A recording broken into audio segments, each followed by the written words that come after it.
జ్వాలారూప తపస్య. ఈ జ్వాలారూప తపస్య అనేటువంటిది పేరు వినడంతోనే చాలా ఆనందంగా ఉంటుంది. బాబా ఎన్నో వేల రకాలైనటువంటి స్థితులను మనకు నేర్పించారు.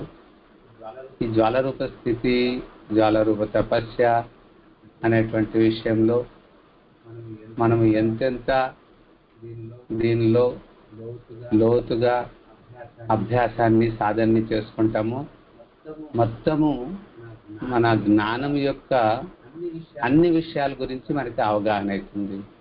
దీన్ని ఒక బేసిక్ ప్లాట్ఫామ్గా మనం తయారు చేసుకుంటే జ్ఞానంలో కానీ, యోగంలో కానీ, ధారణలో కానీ, సేవల్లో కానీ లోతుగా మనం పురుషార్థంలో ముందుకు వెళ్ళడానికి నిన్న చెప్పామన్నమాట. పురుషార్థం కంటే ఇంకొక శబ్దం వాడతాం, ఇంకా పురుషార్థం అయిపోతూ ఉంది. ఇప్పుడు సమయం పరమార్థం అన్నమాట. సో ఎందుకు గాను మనం యోగం చేయాలి, యోగం అంటే ఏమి, జ్ఞాపకం చేసుకోవడం అంటే ఏమి, తపస్సు చేయడం అంటే ఏమి అని నిన్న అర్థం చేయించడం జరిగిందనమాట. సో యోగి అంటే ఎలాగుంటే ఈ పోస్చర్ చూస్తే మనకు బాగుంటుంది కదా. కూర్చోటని మామూలుగా కూర్చునేకి ఇప్పుడు నేను కూడా చైర్ మీద కూర్చున్నాను. కూర్చొని ఈ సుఖాసనంలో కూర్చుంటే చాలా బాగుంటుంది అనమాట. ఎక్కువ టైం తపస్సు చేసేకి మనము మామూలుగా సోఫా మీద కొంతమంది ఇంకా అలవాటు ఉండదు, ఇదే టైంలో పడుకునే బెడ్ మీద పడుకుంటూ కూడాను కొంతమంది మైక్ లేదు వీడియో ఆన్ చేసుకుని కూర్చుంటారు. వాళ్ళందరికీ నేను చేతులెత్తి నమస్కారం చేసేది ఇదే. దయవుంచి కూర్చోండి, ఫ్రెష్గా ఉండండి. తర్వాత ఆ వాతావరణాన్ని పారిశుద్ధ్యం చేసుకోండి. కావాలంటే ఒక 2 అగరవత్తులు వెలిగించుకొని కూర్చోండి. మీరు ఏ విధంగా కూర్చుంటారో ఇంట్లో వాళ్ళకి ఆ వాతావరణం తయారు చేసి చూపించాల్సి వస్తుంది అనమాట.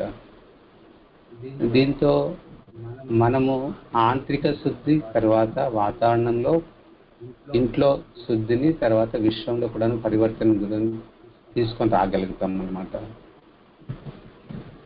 విశేషించి ఇలాంటి సుఖాసనంగా కూర్చొనేది చాలా మంచిది. తర్వాత కళ్ళు పైన మీకు కనబడుతుంది అనుకుంటాను. కళ్ళు అర్ధనిమిలిత నేత్రాలు. శంకరుడు ఎలా కూర్చుంటారు, తపస్సు కూర్చునే వాళ్ళు ఎప్పుడైనా కానీ పూర్తిగా కళ్ళు మూసుకుంటే కూడా నిద్ర వచ్చేస్తుంది. పూర్తిగా కళ్ళు తెరుచుకుంటే కూడాను బయట విషయాల్ని మనం ఎక్కువగా గమనించేటువంటి వాళ్ళు అవుతాము. ఆ విధంగా కాకుండా అర్ధనిమిలిత నేత్రాల్లో కూర్చునేటువంటి అభ్యాసం చేసుకోవడం చాలా చాలా చాలా వరకు మనకి మంచిది అనమాట. నెక్స్ట్ ఇప్పుడు మనం పేరు పెట్టిందేమి జ్వాలారూప తపస్య. జ్వాలలో కూడాను ఈరోజు మీరు తెలుసుకుంటారనమాట. మనం వికర్మ వినాశం చేసుకోవాలని అనుకుంటున్నాం, కానీ ఇంతకీ ఏ వికర్మలు వినాశం చేసుకోవాలి? అందుకుగాను తదేకంగా ఒకే అగ్నిని మనం ఎప్పుడైతే ప్రజ్వలింప చేస్తామో ఆ ప్రజ్వలింప చేసినటువంటి అగ్నిలో పరివర్తన తీసుకురాగలుగుతామే కానీ కేవలం ఏదో నేను బాబాని జ్ఞాపకం చేసుకుంటున్నాను, లేదు 3 నిమిషాలు నేను యోగం చేసుకుంటున్నాను, అది కాదు. నిరంతరము ఎడతెగకుండా కరెంటు వచ్చేది పోయేది లేదు. పొయ్యి మీద మనం పాల పాత్ర పెట్టేది దించేది, అది మరగదు, ఇక్కడ మనకి వెలుగు రాదు. అదేవిధంగా మన లోపల ఉండేటువంటి 63 జన్మల వికర్మల్ని మనం వినాశం కూడా చేసుకోలేకుండా పోతామన్నమాట. అందుకే దీన్ని జ్వాలారూప తపస్సు అని బాబా చెప్పారనమాట. అందుకనే ఈ జ్వాలారూప తపస్సుకు సంబంధించి చాలా దేశాల్లో కూడాను దీన్ని ప్రాక్టికల్గా ఇప్పుడు చేస్తూ ఉన్నారు. చేస్తూ ఇంకా దానిలో ఉండేటువంటి లోతు మెలకువలు మనం బాగా అర్థం చేసుకోగలుగుతాము. జ్వాలారూప తపస్య ఇంగ్లీష్లో అయితే దీన్ని వాల్కానిక్ మెడిటేషన్ అంటారనమాట. అగ్ని పర్వతము బద్దలైనప్పుడు వచ్చేటువంటి లావా ఏ విధంగా ఉంటుందో ద్రవము, ఆ విధంగా మన లోపల ఈ శక్తిని మనం పెంపొందన చేసుకున్నప్పుడు, ఏ విధంగా మనం పాపాలు చేసినప్పుడు మనకు తెలియకుండా లోపల పుట్ట లోపల పాము పిల్లలు నిండిపోయినట్టు మన లోపల కూడాను ఈ దేహ అభిమానముతో, దేహ భావముతో, దేహానికి సంబంధించినటువంటి వికారాల సర్పాలు దాని పిల్లలతో నిండిపోయిందో ఇవన్నీ సమాప్తి కావాలి. వాటి మీద తర్వాత విష్ణువు ఏ విధంగా శేషశయ్య మీద శయనించేటువంటి విధంగా చూపిస్తామో ఆ విధంగా వికారాలు అనేటువంటి దాని ప్రభావం మనకు తగలకుండా అతీంద్రియ సుఖంగా అనుభవాన్ని చేసేటువంటి వాళ్ళుగా మనం కావాలి. అది ఇప్పుడు చాలా అవసరం ఉందన్నమాట. సో బాబా మనకి విశేషించి ఈ జ్వాలారూప తపస్సులో 3 రకాలుగా మనం బాబాని తలంపు చేస్తూ ఉంటాం కూడాను అన్నమాట. ఒకటి బాబాని గుర్తు చేసుకోవడము, జ్ఞాపకం చేసుకోవడం అన్నమాట. దీన్ని ఏమంటారు? చంద్రముఖి అంటారు అన్నమాట. ఈ తలంపుని చంద్రముఖి తలంపు అని అనుకోండి. యాద్ గుర్తు చేసుకోవడం. రెండోది సూర్యముఖి యోగం అన్నమాట. యాద్ అంటే ఏముంది? నాకు గులాబ్ జామున్ గుర్తొచ్చింది, లేకపోతే నాకు మా అమ్మమ్మ గుర్తొచ్చారు, అమ్మ గుర్తొచ్చింది, మా ఆయన గుర్తొచ్చారు, మా ఆవిడ గుర్తొచ్చింది, పిల్లలు గుర్తొచ్చారు. అది గుర్తు చేసుకోవడం, అది జ్ఞాపకం చేసుకోవడం. యోగం చేయడం అంటే 3 నిమిషాలు, 2 నిమిషాలు, 4 నిమిషాలు అదే స్మృతిలో ఉండి పోవడం. ఇంకా దాన్ని సూర్యముఖి అనొచ్చు. మొదటిది చంద్రముఖి అయితే రెండోది సూర్యముఖి అనొచ్చు. ఇప్పుడు సూర్యముఖి, చంద్రముఖి, తర్వాత జ్వాలాముఖి వ్యత్యాసం మీరు ఇప్పుడు తెలుసుకున్నారు. జ్ఞాపకము అంటే మీరు ఒక అగరబత్తిని గుర్తు చేసుకోండి. అగరబత్తి ఏ విధంగా దాంట్లో అగ్ని రవ్వ ఉంది, నిప్పు రవ్వ ఉంది, కానీ ఆ నిప్పు రవ్వతో కొన్ని కార్యాలు మనం చేయలేము. ఏ విధంగా వంట చేయలేకపోతాం అన్నమాట దాంట్లో. అదేవిధంగా రెండోది యోగం అనేటువంటిది దీపము అని అనుకోండి, కొవ్వొత్తి అనుకోండి. అక్కడ కూడాను నిప్పు కానీ అగ్ని కానీ ఉంది, కానీ దాంతో వెలుగు కొద్దిగా తీసుకోవచ్చు, కానీ మనము పాత్రలోని పాలని మరిగించలేము. అదేవిధంగా తపస్సుకి ఒక చిన్న మంట అని అనుకోండి. ఈ చిన్న మంట అనేటువంటి దాంతో చిన్న పనులు చేయొచ్చు, కానీ పెద్ద కార్యాన్ని చేయలేము అన్నమాట. ఈ జ్వాలాముఖిలో కూడాను ఉన్నతమైనటువంటి స్థితిని మనం ఒక పరాకాష్ఠ వరకు వెళ్ళాలంటే ఏం చేయాలి అనేటువంటిది ఇక్కడ అర్థం చేయించడం జరుగుతుందన్నమాట. సో జ్వాలాముఖి అనే దానికి నిన్న ఒక ఎగ్జాంపుల్ ఇచ్చానమాట. మనం ఈరోజు నాష్టా ఎంత చేసాము చూపిస్తాము, లేదు నిన్న ఎంత తిన్నాము, 3 పూట్లు ఎంత తిన్నాము, రోజు అంతా ఎంత తిన్నాము, ఒక వారానికి ఎంత తిని ఉంటాము, నెల, సంవత్సరము, జీవితంలో ప్రారంభం, మన జీవితం ఈ జన్మలో జీవితం ప్రారంభించినప్పటి నుంచి ఇప్పటి వరకు ఎంత తిన్నాము అంటే ఎంత ఉంటుందో దాన్నే మనం ఊహించలేనంత ఒక చిన్న గుట్టులాగా అయిపోతుంది, లేదు ఒక చిన్న కొండలాగా అవుతుంది అనమాట. అదే మనస్సు ద్వారా, వాచా ద్వారా, కర్మణ ద్వారా మనం ఏదైతే పాపాలు చేశామో ఆ పాపాలని మొత్తం మనం దగ్ధం చేయాలంటే ఎంత అగ్ని కావాలి మనకి, ఏ మోతాదులో అగ్ని కావాలి. కాబట్టి ఆ అగ్నిని ఎంత మనం ప్రజ్వలింప చేయాలి, అది ఇప్పుడు చేయాల్సిన తపస్సు అన్నమాట. అప్పుడే ఆ తపస్సులో మనకి పూర్తి యథార్థమైన అర్థం కలుగుతుంది. అది కూడాను ఏ విధంగా చేయాలి? ఉదయం 1 గంట సేపు, సాయంత్రం 1 గంట సేపు, అంటే రోజుకు 2 గంటల సేపు 21 రోజులు. ఎవరైతే దీన్ని 21 రోజులు మనం ఈ విధంగా తపస్సు చేస్తామో అప్పుడు ఆటోమేటిక్గా ఈ 5 నెలల హోంవర్క్ అన్నమాట. ఇది 21 రోజులు చేస్తే తర్వాత దానిలో మీరు లోతుగా మంచి దాని మీద ప్రావీణ్యులు కాగలుగుతారనమాట. అప్పుడు మనకు కూడాను ఒక అనుభూతి కలుగుతుంది, నేను ఒక యోగినే, నేను ఒక తపస్సునే, నేను ఇతరులకు తపస్సు నేర్పించగలుగుతాను, ఈ విషయంలో నాకు ఒక పట్టుదల ఉంది, లేదు దాని మీద ఒక ప్రవీణత ఉంది అనేటువంటిది మనం తప్పకుండా ఒక అనుభూతిని చేసుకోగలుగుతాము, ఇతరులకు అనుభూతిని చేయించగలుగుతాము అన్నమాట. కాబట్టి నిన్నటి కూడాను అదే పాయింట్ రిపీట్ చేస్తున్నాము. ఉదయం 1 గంట సేపు, సాయంత్రం 1 గంట సేపు అనమాట. తర్వాత సకాష్ అనే దాన్ని నిన్న చెప్పామన్నమాట. బాబా నుంచి ఎప్పుడు మీరు కూర్చున్నా బాబా నుంచి సకాష్ అంటే లైట్ అవర్ మైట్, తదేకంగా నేను బాబా నుంచి తీసుకుంటున్నాను, విశ్వానికి ఇస్తున్నాను, తీసుకుంటున్నాను, ఇస్తున్నాను. ఎక్కడి నుంచి తీసుకుంటున్నాను, ఎక్కడ ఇస్తున్నాను కాదు, tick tick tick tick tick, ఇట్లా ఒక 2 నిమిషాలు 3 నిమిషాలు అభ్యాసం చేస్తేనే అట్లే మీ స్థితి స్థితం అయిపోతుంది అనమాట. స్థితులైనటువంటి స్థితిలో మీకు ఎడతెగకుండేటువంటి కరెంటు ప్రవాహం వస్తుంది అంటే ఆ కరెంట్ని అవసరమైనటువంటి పనిముట్లకు లేదు అవసరమైనటువంటి సాధనాలకు ఏ విధంగా వాడుతామో అదేవిధంగా మనకు ప్రాప్తి కలిగినటువంటి తపస్యా శక్తిని లేదు లైట్ మైట్ని మనము విశ్వ పరివర్తన కార్యంలో మార్చుకోవచ్చు, వాడుకోవచ్చు అన్నమాట. సో ఇప్పుడు చేయాల్సిందేటువంటిది బాబా నుంచి నేను తీసుకుంటున్నాను, పూర్తి విశ్వానికి ఇస్తున్నాను, తీసుకుంటున్నాను, ఇస్తున్నాను, తీసుకుంటున్నాను, ఇస్తున్నాను. ఎప్పుడైనా మీరు చాలా పనుల్లో బిజీగా ఉంటారని అనుకోండి, వస్తేనే కూర్చుంటేనే లేదు, వెళ్తూ ఉంటారు, దారిలో ఉంటారు, బస్సులో ఉంటారు, ఇప్పుడేం ప్రయాణాలు కూడా లేదు, వేరే పనుల యొక్క ఒత్తిడి ఉన్నప్పుడు త్వరగా ఏకాగ్రత కుదరకుండా ఉంటుందన్నమాట. సో ఆ విధంగా కాకుండా ఏకాగ్రతను కుదుర్చుకునే గాను కొద్దిగా ఫస్ట్ ఇనిషియల్ అభ్యాసం ఒక అర్ధ నిమిషం 1 నిమిషం ఈ విధంగా మీరు ఎప్పుడైనా కానీ నేను యోగంలో కూర్చుంటున్నాను, తపస్సుకు వెళ్తూ ఉన్నాను, ఈ అభ్యాసం చాలా సింపుల్ టెక్నిక్ అనమాట. ఎక్కడి నుంచి తీసుకుంటున్నాను దాని కూడాను చాలా ఆలోచన చేసే పని లేదు. ఎవరికి ఇస్తున్నాను, ఎక్కడికి పంపిస్తున్నాను అది కూడాను మనం ఎక్కువగా ఆలోచన చేసే పని లేదనమాట.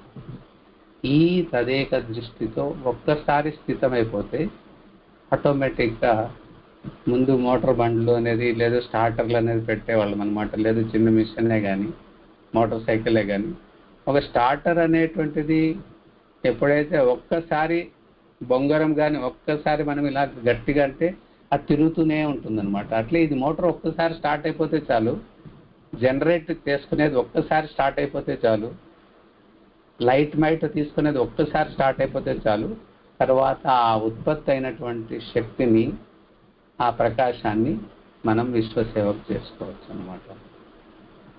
అవును, ఏమి మనకు మాత్రమే నింపుకునేకైనా మన జీవితము.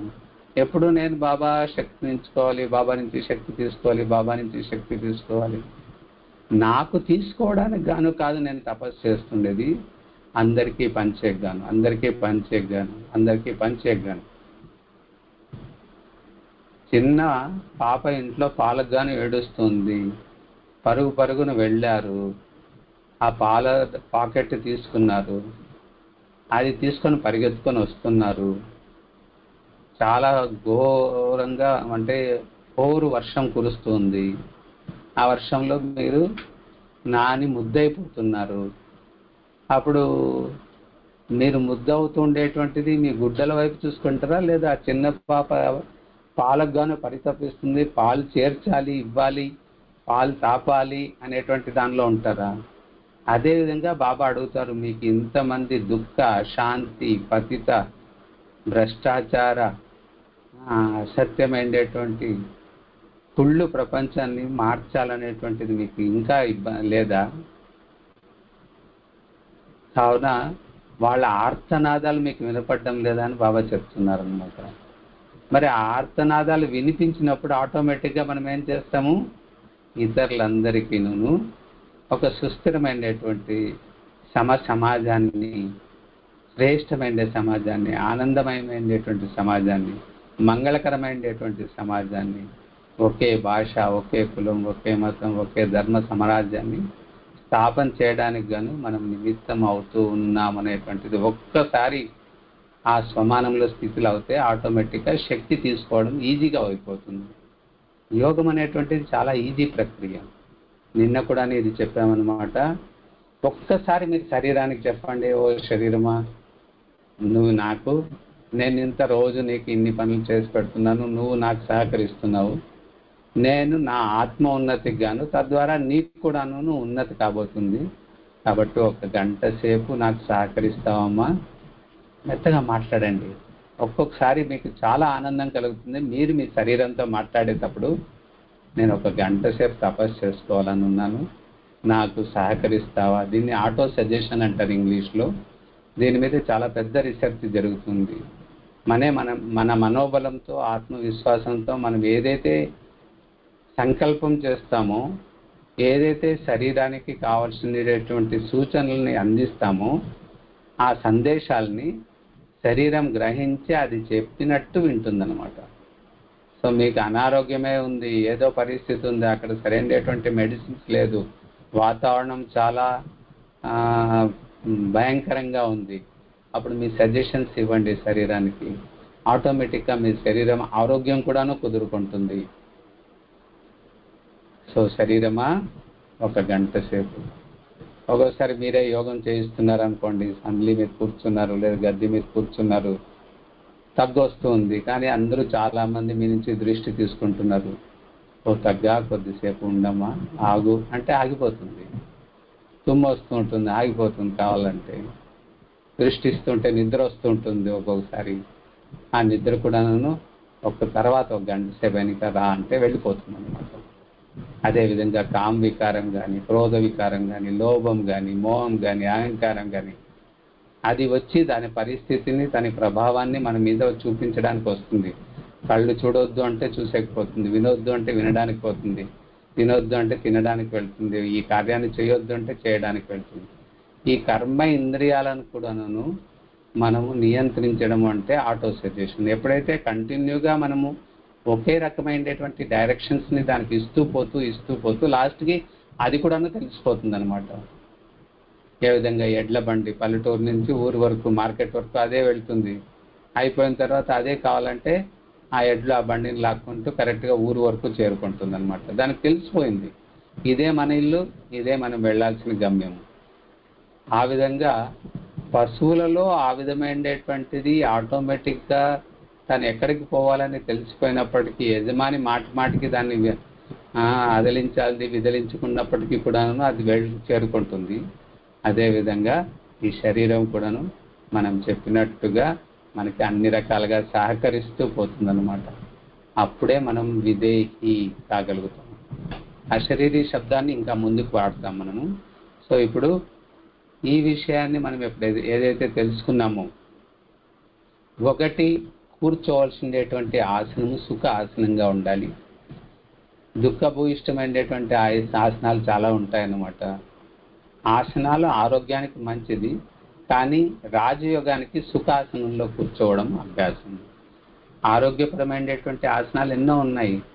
లేదండి నాకు ఆ గురువు నేర్పించారు, ఈ గురువు నేర్పించారు, కూర్చోండి, తప్పేం లేదు. కానీ తపస్సుకు మాత్రము ఒకటేనమాట. మీరు మమ్మని చూడండి, బాబాని చూడండి, ఎవరైతే యోగుల్ని, ఋషుల్ని, మునుల్ని, తపస్సుల్ని చూడండి, ఒకే పోస్చర్ ఉంటుందన్నమాట. రెండోది, కళ్ళని పూర్తిగా బంద్ చేసుకునే అవసరం లేదు, అర్ధ నిమిలిత నేత్రాలతో మనం కూర్చోవాలన్నమాట. మూడోది, ఒక స్థలాన్ని నేను ఎక్కడ కూర్చోవాలి, రోజు అక్కడే కూర్చోవాలి, ఆ మూలలోనే కూర్చోవాలి.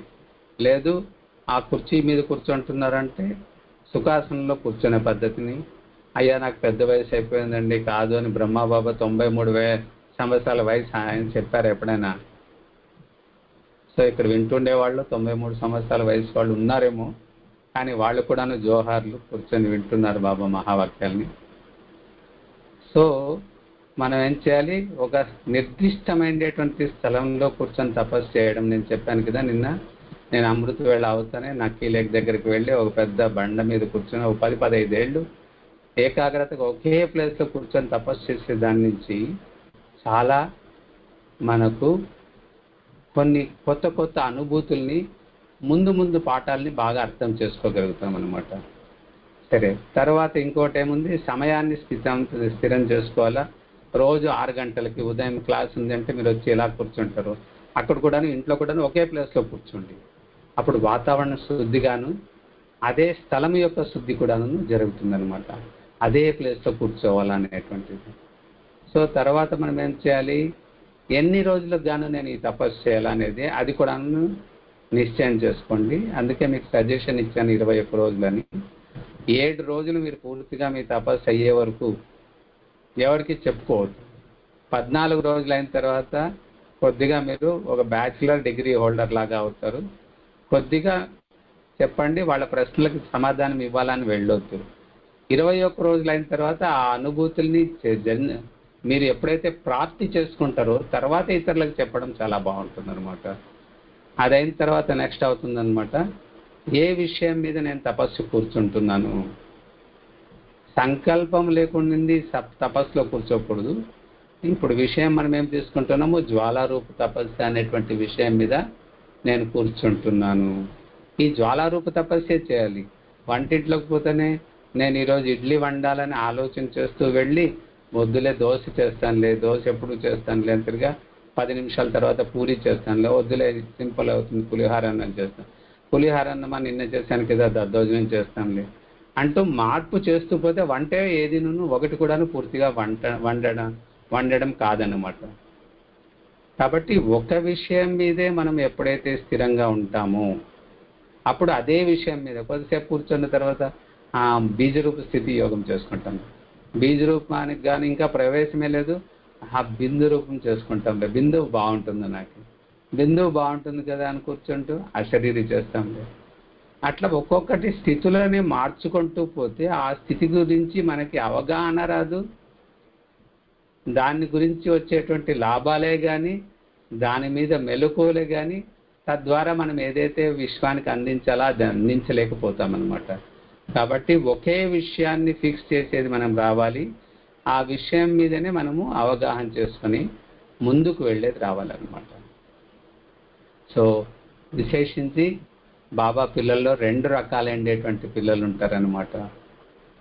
ఆ 2 పిల్లలు అనేది నేను మీకు ముందు కూడా ఇక్కడికి వచ్చినప్పుడు ఎన్నో క్లాసుల్లో చెప్పానన్నమాట.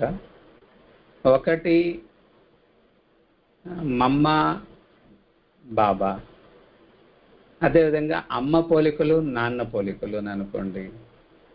అమ్మ పోలికలు అంటే ఏమి, అమ్మ ఏ విధంగా ఉంటారో రూపంలో ఆ రూపంలోనే మనము ఉంటాము, లేదా నాన్న రూపంలో ఉంటాము.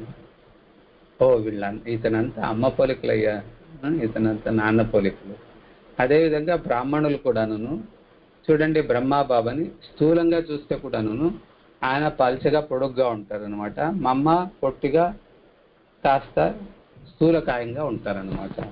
మనం కూడా అంతే, కొందరు పిల్లలు పొట్టిగాను ఉంటారు, దుడ్డుగాను ఉంటారు, పొడుగ్గా ఉంటారు, పల్చగా ఉంటారు, అది రూపంలో. కానీ మమ్మ పిల్లలు ఎవరు, బాబా పిల్లలు ఎవరు అని అడిగితే, అంటే రూపాన్ని పోల్చుకున్నట్టు చెప్పాం కదా పోలికలు. బ్రహ్మా బాబాకు ఆది నుంచి సాక్షాత్కారాలు నడిచిందనమాట. ప్రతి ఒక్కటి సాక్షాత్కారం జరిగింది. ఈరోజు మీరంతా వినిపోయేటువంటి జ్వాలారూప తపస్య మొత్తం బాబా యొక్క 3 సాక్షాత్కారాల స్వరూపాన్ని మనము అనుభవం చేసుకోవడమే నేర్పిస్తున్నాం అనమాట. ఇప్పుడు రివైజ్ చేసుకుంటున్నాం అవన్నీ. సో బ్రహ్మా బాబా పోలికలు అంటే ఏమి, మనకు దృశ్యాలు కనబడము, సాక్షాత్కారాలు కావడము. కానీ మమ్మాకు ఒక దృశ్యము కనబడేది లేదు, సాక్షాత్కారము లేదు. ఇప్పుడు మీరు కూర్చున్న వాళ్ళలో నాకు రకరకాలైనటువంటి దృశ్యాలు కనబడుతుంది అంటే నేనేదో పురుషార్థంలో ముందున్నట్టు, నాకు ఏవి కనపడడం లేదు అంటే నేను పురుషార్థహీనంగా ఉన్నాముని కాదు. పురుషార్థము మమ్మ బాబాకింటే ముందే సంపన్నురాలైనారనమాట. కాబట్టి అలాంటి దృశ్యాలు కనబడాలి అని ఆపేక్ష పెట్టుకొని తపస్సు చేసేది కూడా అవసరం లేదు. అది కేవలం ఒక ఎంటర్టైన్మెంట్. కానీ మనకి ఛార్జింగ్ కానీ వికర్మ వినాశం అవుతుందని కానీ సాక్షాత్కారాలని బాబా ఎప్పుడు ముందు పెట్టలేదు. ఒక ఓన్లీ ఎంటర్టైన్మెంట్. పిల్లలకు ఒక చాక్లెటో కుల్ఫీనో ఇచ్చినట్టు అనుకోండి. అదేవిధంగా మమ్మ జ్ఞాన ఆధారంతో అనుభూతుల్ని పొందుతారనమాట. అదే బాబాకు సాక్షాత్కారాలతో అనుభవాలు ప్రారంభమైంది. కాబట్టి మనం ఇప్పుడు కూర్చున్నటువంటి పిల్లలందరిలో కానీ, ఇప్పుడు వినేవాళ్ళు కానీ, మున్ముందుకు వినేవాళ్ళ పిల్లల్లో కానీ ఈ విధంగానే ఉంటుందన్నమాట. సహజంగా వాళ్ళకు కొన్ని దృశ్యాలు కనబడుతుంది. అలా దృశ్యాలు కనబడాలని తపస్సు, పురుషార్థము, సాధన చేసేది లేదు. ఒకటి అనుభవము కావడము, రెండోది అనుభవము చేసుకోవడము. మనం కళ్ళు తెరిచిన తర్వాత మీ ముందు ఒక ప్లేట్లో గులాబ్ జామున్ ఉంది. ఇది అనుభవము కావడం. మీకు ఎప్పుడు కావాలనో ఆ రోజు గులాబ్ జామున్ అప్పుడు చేసుకొని మీ ముందుకు తెచ్చుకొని తినేది అనుభవము చేసుకోవడము. ఇది ఒక్కటి బాగా అందరూ అర్థం చేసుకోవాలండి. అనుభవము కావడము మన పురుషార్థము లేకుండా సహజంగా మనకు ప్రాప్తి కలిగేది అనుభవము కావడం. నాకు ఏది కావాలనో అది వండుకొని తయారు చేసుకొని తినిపించేది అనుభవము చేసుకోవడం. ఇప్పుడు మైండ్ మనం అటెన్షన్ పెట్టుకోవాల్సింది అనుభవము చేసుకోవడం మన చేతిలో ఉంది. అనుభవము చేసుకునే దానిలోనే మనము తదేకంగా పురుషార్థం చేసుకుంటూ ఉంటే ఆటోమేటిక్గా చేసుకుంటున్నటువంటి అనుభవాలే స్వరూపం అవుతుంది. అదే ఒక ముద్రలాగా, చెరగని ముద్రలాగా అవుతుంది. దాన్ని ఇంప్రెషన్స్ అంటారు. అది మన మనోవృత్తి లోపలికి వెళ్ళిపోతుంది అన్నమాట. అందుకే ఇక్కడ బాబా పిల్లలు 2 రకాలు అని అనుకుంటున్నారు, చెప్తున్నాం అన్నమాట. ఒకటి ఆది రత్నాలు, దాదీలు. వాళ్ళు ఏం బాబా చెప్తే దాన్ని ఒప్పుకొనేసేవాళ్ళు. బేబీ ఇంటెలెక్చువల్స్ అంటున్నాం అనమాట. ఏం చెప్తే అది వినేదే, ఒప్పుకొనేసేదే. దాని మీద ఇంకొక ప్రశ్న అంటూ లేదనమాట. కానీ ఇంకొకరు బుద్ధి ద్వారా ఎమోషనల్ ఇంటెలెక్చువల్స్. విమర్శ లేదు, విచారాత్మకంగా కానీ ఆలోచన చేస్తూ దాన్ని బుద్ధి ద్వారా ఒప్పుకునేవాళ్ళు. రెండోది హృదయం ద్వారా ఒప్పుకునేవాళ్ళు. హృదయం ద్వారా ఒప్పుకొని పురుషార్థం చేసుకుంటూ నడుచుకుని పోయే వాళ్ళలో కూడాను కొద్దిగా మూఢత్వము, అంధవిశ్వాసం కూడాను వచ్చేస్తుంది. అందుకు గాను జ్ఞానం అవసరం. ఓ అక్కయ్య గారికి బాబా వస్తారండి ఒళ్ళు మీద, అంటే శరీరం మీద. లేదు, ఆవిడ సాక్షాత్కారాలు చేస్తారండి, ఆవిడ బాబా సందేశం తీసుకొస్తారండి. చాలా బాగుంది చెప్పడానికి, వినడానికి. ఏమ్మా, ఏం సందేశం ఈరోజు బాబా చెప్పారు మీకు అంటే, నేను వెళ్ళాను వతనానికి వెళ్తానే అక్కడ బాబా మురళి చదువుకుంటూ ఉన్నారు. నన్ను చూసిన తక్షణము ఆవు బచ్చి పాపడు అని చెప్పి పిలిచారు. నన్ను కళ్ళజోడు బయటకు పెట్టి నన్ను పిలిచి బుజ్జగించి నాకు బాబా టోళీ చూపించారు. అదే మమ్మ అయితే ఈ విషయాన్ని ఒప్పుకునేవాళ్ళ. బాబా కళ్ళజోడు పెట్టుకోరు, బాబా వతనంలో కూర్చొని మురళి ఎక్కడ చదువుతారు అంటే కొన్ని శబ్దకోశాలని, జ్ఞానయుక్త శబ్దకోశాలని వాడుకొనేస్తూ బోలాపన్ అంటే జ్ఞానము భావన మంచిది, జ్ఞానము మంచిది. కానీ రెండిటి సమ్మేళనములో హెచ్చు తక్కువ ఉన్నప్పుడు ఏది సత్యము, ఏది అసత్యము, ఏది సత్యతతో మనం వ్యవహరించాలి తెలియకుండా కొంతమంది ఆ విధంగానే చిక్కుకొని ఉంటారన్నమాట. అందుకని ఇక్కడ బాబా పిల్లలు 2 రకాలుగా ఉంటారు. ఒకటి భావనాత్మకంగా హృదయాన్ని పెట్టుకొని బాబాని తలంపు చేసేవాళ్ళు. రెండోది వాళ్ళ బుద్ధిని, అంటే వాళ్ళ మెదడుని వాడుకునేవాళ్ళు. సో ఈ ప్రోగ్రాం మీకు ఏదైతే నేర్పించడం జరుగుతుందో, ఎక్కువ మందికి దృశ్యాలు, సాక్షాత్కారాలు కావాలని పరుగులు తీసే పని లేదు. మనం బాబా చెప్పినటువంటి జ్ఞానరత్నాలు, మహావాక్యాల ఆధారంతో మనం ఈ తపస్సుని ఏ విధంగా చెయ్యాలి అనేటువంటిది అర్థం చేయించేగాను. మీరు ఇంతకీ మమ్మ పిల్లల, బ్రహ్మ బాబా పిల్లల? అమ్మా నాన్నకు పిల్లలే, కానీ మమ్మ రూపక ఏమి ముఖ కవళికలు లేదు, నాన్న ముఖ కవళికలు మీలో ఉన్నాయా అనేటువంటిది తెలుసుకొని నేను ఉండేది ఇలాగే అని దాన్ని ఒప్పుకొని నడుచుకునేటువంటి విధంలో మన పురుషార్థం తీవ్రత పెరుగుతుందన్నమాట.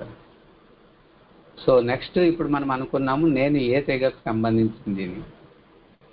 ఇప్పుడు ఈ 45 నిమిషాలు మేము మామూలుగా ఈ ట్రైనింగ్ ఇచ్చేటువంటిది సుమారుగా మధుబన్లో ఈ ట్రైనింగ్ చాలా బాగా జరిగిందన్నమాట. జ్వాలారూప్ తపస్య అంటే చాలా అనమాట, అందరికీ తెలిసిపోయింది. 4 నుంచి 5 అంటే 4 గంటల 3 నిమిషాలు, 4 గంటలకు 3 నిమిషాల ముందు డోర్స్ బంద్ అయిపోతుంది అనమాట. తర్వాత వచ్చిన వాళ్ళ లోపల అలో లేదు. అట్లే మీరు కూడాను ఆ టైం అంటే ఆ టైమేనమాట. 4 నుంచి 5 అంటే 5 వరకు బయట చాలా మంది వెయిట్ చేసేవాళ్ళు అనమాట. నెక్స్ట్ 5 గంటల సెషన్ తర్వాత వచ్చి కూర్చునేవాళ్ళు. తర్వాత 6 గంటల సెషన్ తర్వాత లైన్ అప్పుడే బయట. మేము ఎన్నో ఊర్లలో కొన్ని వందల ప్లేసుల్లో కొన్ని 15-20 దేశాల్లో కూడాను ఈ ప్రోగ్రామ్స్ అరేంజ్ చేశామన్నమాట. అన్ని చోట్ల పర్ఫెక్ట్ అనమాట. పూర్తి గంట సేపు మధ్యలో మనం ఎప్పుడైతే రావడము పోవడం అంటే కూర్చున్న వాళ్ళకి ఆ తపస్సు చేసుకున్న వాళ్ళకి తపస్య భంగము చేయించినంత పాపం వచ్చేస్తుంది. వాళ్ళు ఏకాగ్రతగా తదేకంగా ఒకే విషయంలో తపస్సు చేసుకుంటున్నారు. వాళ్ళకి ఇబ్బంది పెట్టకూడదు, మనం కూడాను తపోభంగం మనకు కాకూడదని ఏ విధంగా ఋషులు ముళ్ళు కూర్చుంటారు అదేవిధంగా ఇక్కడ మనం ఇప్పుడు ఏదైతే తపస్సు చేస్తున్నామో ఇంతవరకు బాబాని తలంపు చేసుకునేది యోగం చేసుకునేది చేసాము. ఇప్పుడు తపస్సుకు సంబంధించినటువంటి పాఠాన్ని అర్థం చేయించడం జరుగుతుంది. ఇది కొత్తగా ప్రవేశమైనటువంటి వాళ్ళు రాజయోగంలో ప్రవేశించిన వాళ్ళు కూడా దీన్ని వింటూ ఉండవచ్చు. ఎవరైతే రెగ్యులర్గా ప్రాక్టీస్ చేసిన వాళ్ళకి ఈ విషయాన్ని ఇంకా బాగా అర్థమవుతుంది అనమాట. సో కాబట్టి ఏ విషయమైనా కానీ మీరు తపస్సు చేసే ముందు 45 నిమిషాలు లేదా అర్ధ గంట నేను ఇంతకీ ఏ తపస్సు చేయబోతున్నాను, ఏం తయారు చేయబోతున్నాను అనేటువంటిది ఫస్ట్ ప్లాన్ చేసుకోండి. కొంతమంది వంట చేస్తారు, అదే బామ్మలు పెద్దవాళ్ళు అనుభవం ఉండేటువంటి వాళ్ళు వంట చేస్తారు. వాళ్ళు మొదట ఏమేం వస్తువులు కావాలి, ఇప్పుడు చూడండి మీకు వీడియో నుంచి నేర్పించే వాళ్ళు ఉంటారు, అన్నీ ఫస్ట్ టేబుల్ మీద పెడతారనమాట. ఈ వస్తువులు ఇవన్నీ తీసుకోవాలి, ఈ విధంగా వంట ప్రారంభించాలి. అదేవిధంగా మనం కూడాను తపస్సులో మనకి ఏ వస్తువులు కావాలి అవన్నీ క్రోడీకరించుకొని రెడీ చేసుకొని పెట్టుకోవాలి, తర్వాత తపస్సు ప్రారంభించాలి. అదేవిధంగా ఫస్ట్ థియరీ మనకు కావాల్సినటువంటివన్నీ ఫస్ట్ మనం రియలైజ్ చేసుకోవాలి, తెచ్చుకోవాలి, పెట్టుకోవాలన్నమాట. తర్వాత 45 నిమిషాలు ప్రాక్టీస్ చేయాలని ఇక్కడ మీకు ఇప్పుడు నేర్పిస్తుండేది. ఒక రోజుకి యాక్చువల్ 1 గంట అనమాట. కానీ అనుకోకుండా ఈ గ్రూప్కి నేను కొద్దిగా ఎలాబరేట్గానే చెప్పడం జరుగుతుంది. థియరీనే కొద్దిగా లెంగ్తీగా అంటే అర్థమయ్యేటట్టు చెప్పడం జరుగుతుంది. ఇది కేవలం మీకు అనే కాదు, ఎంతోమంది తర్వాత చూసేటువంటి వీక్షకులకు కూడాను ఇది పనికి రావాలనేటువంటి ఉద్దేశంతో కొద్దిగా ఎలాబరేట్గా చెప్పడం జరుగుతుంది అనమాట. కాబట్టి ఏ పని చేయాలన్నా మొదట థియరీ ఉండాలి, థియరీ అయిన తర్వాత ప్రాక్టీస్ అనమాట. ఇది కూడాను 2-3 రోజులు బాగా కూర్చోబెట్టి వాళ్ళందరికీ ట్రైనింగ్ ఇస్తామన్నమాట. 21 రోజులు అభ్యాసం చేయించమని తర్వాత చార్ట్ కూడాను మీకు పంపిస్తాము. తర్వాత మీ అక్కయ్యలు ఎవరెవరైతే మీరు ఏ సెంటర్కి సంబంధించినటువంటి వారుగా ఉంటారో వారు దీన్ని ప్రాక్టీస్ చేయొచ్చు. లేదా ఒక గ్రూప్గా కూడాను మీరు అందరూ కలుసుకొని దాన్ని ప్రాక్టీస్ చేయండి. గ్రూప్గా అంటే సంఘటనగా ఇప్పుడు కలవడం లేదు కాబట్టి ఆన్లైన్ సిస్టంతో కలవండి, వీడియో చాట్తో కలవండి, లేదు మీట్ కానీ మీరు ఏ రకమైనటువంటి గూగుల్ మీట్ అంటారు, లేదు ఏదైనా ఒకటి మాధ్యమాన్ని తీసుకుని దాని ద్వారా మనము దీన్ని అభ్యాసం చేయొచ్చు అనమాట. దీన్ని 7 రోజులకు ఒకసారి రివైజ్ చేసుకొని ఒకరితో ఇంకొకరు షేరింగ్ చేసుకునేది తర్వాత చేసుకోవాలన్నమాట. 7 రోజుల ముందు మీరు షేరింగ్ చేసుకునేకపోవద్దండి. లేదంటే ఒక కొలికకు వచ్చిన తర్వాత మీరు షేరింగ్ చేసుకుంటే మీరు చేసుకున్న అనుభూతుల్ని చాలా బాగుంటుంది. అప్పుడు ఎదుటి వాళ్ళకి పనికి వస్తుంది అనమాట. కాబట్టి ఈ ట్రైనింగ్స్ గురించి మీ అందరికీ ఇప్పుడే చెప్పాను అనమాట. ఇది లెక్చర్స్ అంటే ఉపన్యాసాల ద్వారా కూడాను ట్రైనింగ్ ఇస్తూ ఉన్నామన్నమాట. తర్వాత వైట్ బోర్డు మీద రాసి నిన్నటి రోజు మీకు వైట్ బోర్డు మీద రాసి కూడాను ట్రైనింగ్ ఇచ్చామన్నమాట. తర్వాత రకరకాలైనటువంటి పవర్ పాయింట్ ప్రజెంటేషన్ ఇప్పుడు మీకు చూపిస్తూ ఉన్నామన్నమాట. ఎప్పుడైతే వాళ్ళ బుద్ధిలో మనం కామెంటరీ ఇస్తూ యోగం చేపించేకింటే కామెంటరీ అనేది ముందు బుద్ధిలో కూర్చోపెట్టేసేస్తే వాళ్ళంతకు వాళ్ళే సెల్ఫ్ కామెంటరీ ఇచ్చుకునే వాళ్ళగా అయిపోతారనమాట. కాబట్టి మీరు మీ బుద్ధి లోపలికి ఏ తపస్సును మీరు చేయబోతున్నారనేటువంటిది బాగా బుద్ధిలో కూర్చోబెట్టుకోవాలి. అప్పుడు ఇంకొకరి సహాయం అవసరం లేదు. స్టెప్ బై స్టెప్ నేను ఇప్పుడు ఇది ఈ విధంగా వేయాలి, ఈ విధంగా వంట వండాలి, ఇది అయిన తర్వాత ఇది చేయాలి, ఇది అయిన తర్వాత ఇది చేయాలి. సో ఇప్పుడు ఫస్ట్ అన్నం చేయాలి, లేదా పప్పులు చేయాలి, లేదా కూరలు చేయాలి, స్టెప్ బై స్టెప్ మనం ఒక లైన్గా చేసుకుంటూ పోతే అక్కడ వంట ముగుస్తుంది అనమాట. తర్వాత ప్రతి ఒక్కరికి ఫస్ట్ మనం బుద్ధిలో కూర్చోబెడితే వాళ్ళు ఒక విజన్స్ని తయారు చేసుకుంటారు, కొన్ని దృశ్యాలని తయారు చేసుకుంటారు బుద్ధిలో. అప్పుడు ఆ దృశ్యాలని తయారు చేసుకున్నారంటే అది ప్రాక్టికల్గా అనుభూతిలో కూడా రాగలుగుతారు అనమాట. ఏదైనా అవసరం ఉందంటే కొద్దిగా ఏదైనా వాళ్ళకి కామెంటరీ ఇవ్వాలన్నమాట. ఏ తపస్సు చేయాలన్నప్పటికీ కూడాను ఏ విషయాన్ని మనం ప్రారంభించాలంటే కానీ 5 ప్రశ్నలు మనల్ని మనం ప్రశ్నించుకోవాలన్నమాట. నేను ఏం చెయ్యాలి? మొదటి ప్రశ్న, నేను ఏమి చెయ్యాలి? రెండోది ఏంది, ఎందుకు చేస్తున్నాను, ఎందుకు చేయాలి, ఎందుకు చేయాలి రెండవ ప్రశ్న. మరి మూడవ ప్రశ్న అవుతుంది, ఎలా చేయాలి, ఎలా ఆచరించాలి దాన్ని. తర్వాత ఎప్పుడు ఈ కార్యాన్ని మనం చేయాలి, తర్వాత ఎక్కడ చేయాలి. ఈ 5 ప్రశ్నల్ని మనం ఏ కార్యం చేయాలన్నా కూడాను ముందు మాస్టర్ ప్లాన్, మైండ్ మ్యాప్ అంటారు. ఏం చేయాలి, ఎందుకు చేయాలి, ఎలా చేయాలి, ఎప్పుడు చేయాలి, ఎక్కడ చేయాలి. ఈ 5 మనం అవగాహన చేసుకున్న రోజు ఆటోమేటిక్గా మన లోపల ఉన్నతమైనటువంటి ధారణాయుక్తమైనటువంటి అనుభవయుక్తమైనటువంటి కార్యాన్ని మనం చేయగలుగుతామన్నమాట. నెక్స్ట్ ఏం చెయ్యాలి. జ్వాలాముఖి యోగం అని అంటే అర్థమే ఏమి అంటే దేహాన్ని ఇప్పుడు మీరు మొత్తం రాజయోగాన్ని మొత్తం అంతా కూడాను కలుపుకొని మీకు ఇంతవరకు జ్ఞానంలోకి వచ్చిన తర్వాత ఏమేమి అవగాహన అయింది రాసుకోండి, అవన్నీ ఇక్కడ వచ్చేస్తుంది అనమాట. కానీ అక్కడ మర్చిపోతాము ఒక్కొక్కసారి, ఇక్కడ మర్చిపోయే అవకాశం లేదనమాట. జ్వాలాముఖి యోగము అనగా దేహము మరియు దేహము యొక్క ప్రపంచాన్ని మరిచి ఒక్క తండ్రితో అవ్యభిచారి తలంపు చేసేది. బాబా నుంచి మీరు ఆ శక్తిని, శాంతిని, కిరణాలని తీసుకుంటున్నారు, ప్రకాశాన్ని. ఇది కట్ అయిందంటే ఇక్కడ పనులు చేసేవన్నీ, పనిముట్లన్నీ నిలిచిపోతుంది. కాబట్టి నిరంతరము కంటిన్యూటీ మనలో వస్తుందన్నమాట. బాబాని ఒకే అవ్యభిచారి తలంపు చేయడము. జ్వాలాముఖి స్థితి అనగా లైట్ మైట్ స్వరూపంలో స్థితమయ్యేదన్నమాట. లైట్ స్వరూపాన్ని మనం ధారణ మూడోది చేయాలంటే మనన శక్తి అవసరం. అందుకే చాలా ఎక్కువగా మనకి ఫస్ట్ జ్ఞానాన్ని నేర్పిస్తారు, తర్వాత యోగం అనమాట. జ్ఞానము తెలియకుండా ఎక్కడైనా కానీ ఒక సైన్స్ స్టూడెంట్ ఒక ఆక్సిజన్ని నేను తయారు తీయాలంటే ఎలా చేస్తారు? జింక్ ముక్కల మీద సల్ఫ్యూరిక్ యాసిడ్ వేస్తే ఆక్సిజన్ ఏ విధంగా వస్తుంది అనేది తెలుసుకుంటాడో థియరీ. అప్పుడు అక్కడ ల్యాబ్లో వెళ్ళి అది చేయొచ్చు. మనం కూర్చునే తపస్సు ల్యాబ్ అని అనుకుంటే ముందు మనం జ్ఞానం యొక్క మనన చింతన చేసుకోవాలి. అందుకని పాత్ర అనేది ఉంది అనుకోండి, బుద్ధి అనేటువంటి పాత్ర ఉంది. ఆ పాత్ర లోపలికి ఏదైనా వస్తువులు వేసి కింద మంట పెడితే ప్రయోజనం ఉంది, కానీ ఆ పాత్ర లోపలికి ఏమీ వేయకుండా కింద మంట పెడితే ఏమవుతుంది? పాత్ర మాడిపోతుంది. దాన్నే వ్యర్థ సంకల్పాలు అంటారనమాట. వ్యర్థ సంకల్పాలు వస్తూ ఉందండి, నాకు వ్యర్థ సంకల్పాలు వస్తుందండి. మీరు మంట పెట్టారు కానీ పాత్రలోకి ఏమీ వేయలేదు. నీళ్ళో, పాలో, కూరలో, ఏదైనా బియ్యమో ఉడికించేటువంటి విధంగా తయారు చేస్తే కింద మంట పెడితే ప్రయోజనము. నేను యోగం చేయాలి, యోగంలో కూర్చుంటానే నాకు వ్యర్థ సంకల్పాలు వస్తుంది, వచ్చి తీరుతుంది. నేను యోగం ఏం చేయాలి అనేటువంటిది ముందు ఫస్ట్ థియరీ ఫిక్స్ చేసుకుంటే ఆ యోగంలో అప్పుడు కూర్చున్నప్పుడు, విశేషించి ఇప్పుడు మనం తపస్సుని గురించి మాట్లాడుతున్నాము, ఉన్నతమైనటువంటి చదువుని గురించి ఆలోచన చేస్తున్నాం.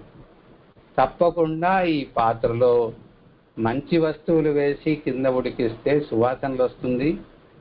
ఊర్లో ఉండేటువంటి చెత్తా చెదారం అంటే పనికి రాకుండేటువంటి ప్రాపంచిక విషయాల్ని చూసిండేవి, వినేవన్నీ వేసుకుంటే అక్కడి నుంచి దుర్వాసనలు వస్తాయన్నమాట. దాన్నే నెగిటివ్ థాట్స్ అంటారు. మంచి వస్తే దాన్ని పాజిటివ్ థాట్స్ అంటారు అనమాట. కాబట్టి కింద మంట అనేటువంటిది పెట్టడం కాదు మనం బిజీ కావాల్సింది, పైన ఏమి వండాలి అనేటువంటిది కూడా మనకు తెలిసి ఉండాలన్నమాట. అందుకు మనన శక్తి పెరుగుతుంది. ఓహో, నేను ఇప్పుడు అది చేయాలి, ఈరోజు మధ్యాహ్నం వంట ఇది తయారు చేయాలి అని అనుకున్నప్పుడు మీరేం చేస్తారు? మాతలు వ్యాపారస్తులైతే నేను ఈరోజు ఈ పని చేయాలి, ఉద్యోగస్తులైతే నేను ఈ పని చేయాలని ఆఫీసుకు వెళ్ళేక ముందు, కొట్టుకు వెళ్ళేక ముందు, పంటకు పొలానికి వెళ్ళేక ముందు నేను ఈరోజు మందులు చెల్లాలి అని ఇంటి నుంచి బయలుదేరేటప్పుడే ఏమేమి కావాలనో తీసుకుని వెళ్ళి అక్కడ ఆ పని చేస్తారు. అదేవిధంగా ఈ మనన శక్తి మనల్ని చాలా శక్తివంతంగా తయారు చేస్తుంది. అందుకే లైట్ స్వరూపం కావాలంటే మనన శక్తి కావాలి, మైట్ స్వరూపం కావాలంటే ధారణకు గాను మనలో సహన శక్తి కావాలి. ఉదయం నుంచి రాత్రి వరకు దున్నుతున్నారు మడక పట్టుకొని పొలంలో, ఎంత సహనం ఉంటుంది. కానీ వాళ్ళు సహనాన్ని నేను వాడుతున్నానని కష్టపడి దున్నరు. నేను ఉదయం నుంచి రాత్రి వరకు కష్టపడుతున్నానని ఏ మహిళ వంటలు కానీ ఇంటిని కానీ చూసుకోదన్నమాట. నేను కష్టపడుతున్నాను, ఉద్యోగం చేస్తున్నాను అని అనుకునే వ్యక్తి ఆయన ఉద్యోగాన్ని కరెక్ట్గా చేయరు. ఏ పనిలో విద్యార్థి నేను చాలా కష్టపడి చదువుకుంటున్నానంటే అతను విద్యార్థే కాదు. దానిలో ఆనందాన్ని చవిచూస్తూ ఆ కార్యాన్ని చేసేవాడు కావాలి. ఆనందాన్ని చవిచూసే సమయంలో ఆ పనిలాగా అలసటలాగా అనిపించదు. ఒకసారి ఒక చిన్న పాపడిని కాశ్మీర్లో వివేకానంద వెళ్తాడనమాట. శంకర్ మఠ్ పెద్ద కొండ పైన వెళ్ళాలి. అతను తనే నడవడానికి ఇబ్బందిగా ఎక్కుతూ ఉంటాడనమాట. అక్కడ ఒక చిన్న పాప నవ్వుతూ ఆడుకుంటూ పాడుకుంటూ తన ఒడిలో ఒక చిన్న బాబును మోసుకొని పోతుందన్నమాట. అమ్మా, ఈ కొండ ఎక్కాలంటే మామూలుగా ఇది అవుతుంది, ఇబ్బంది. నీవు ఈ బరువును మోసుకొని ఎక్కుతున్నావు కదా, నీకేమి ఇబ్బందిగా లేదంటే, బరువా ఎక్కడుంది? బరువు నేను మోయడం లేదే. నా బాబు, నా తమ్ముడు, నేను ఆడుకుంటున్నాను, మా తమ్ముడితో ఆడుకుంటున్నాను. ఆ తమ్ముడితో ఆడుకోవడంతో కొండకి తమ్ముడిని తీసుకుపోయేదాని ఆనందంలో బరువు అనిపిస్తుందా?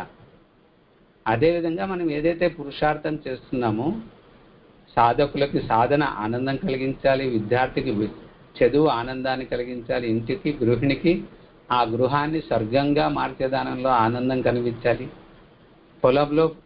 పొలం పనులు చేసుకుంటుండే వాళ్ళకి ఆ సుఖము, ఆ మట్టి యొక్క సువాసనని ఆనందం తీసుకునేది రావాలి. వ్యాపారస్తులకి వ్యాపారంలో, ఉద్యోగస్తులకి ఉద్యోగంలో, ఒక సైంటిస్ట్కి బయట ప్రపంచం అంటే ఏమో తెలియకుండా ఆనందంగా తన కార్యాన్ని చేసుకుంటారనమాట. ఈరోజు మీరు వింటున్నటువంటి ఈ ప్రాజెక్టు మొత్తము ఈ అన్ని మురళీలు అంటే కొన్ని మేము కోట్ చేస్తాము. సుమారుగా 60-70 మురళీల యొక్క సారాన్ని మీకు అర్థం చేయించడం జరుగుతుంది. అవ్యక్త బాబ్దాదా జ్వాలారూప్ తపస్సు గురించి 3-2-74, 23-5-74, 15-12-2002, 7-5-2004, 30-11-2005, 31 డిసెంబర్ 2011లో చాలా డీటెయిల్గా చెప్పారనమాట.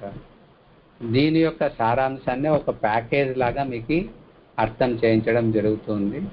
ఒక్కొక్క విషయాన్ని బాబా ఎంత లోతుగా మనకి బుద్ధిలో కూర్చోపెట్టే పురుషార్థం, బాబా పురుషార్థం అని చెప్పడం బాగుండదు. ఎంత పాలన మనకి ఇచ్చారు, జ్ఞాన పాలన. ఆ పాలనని మనము గురువే, సద్గురువై, పరమ గురువై మనకి ఏ విధంగా నేర్పిస్తున్నారు అనేటువంటిది ఇక్కడ అర్థం. సో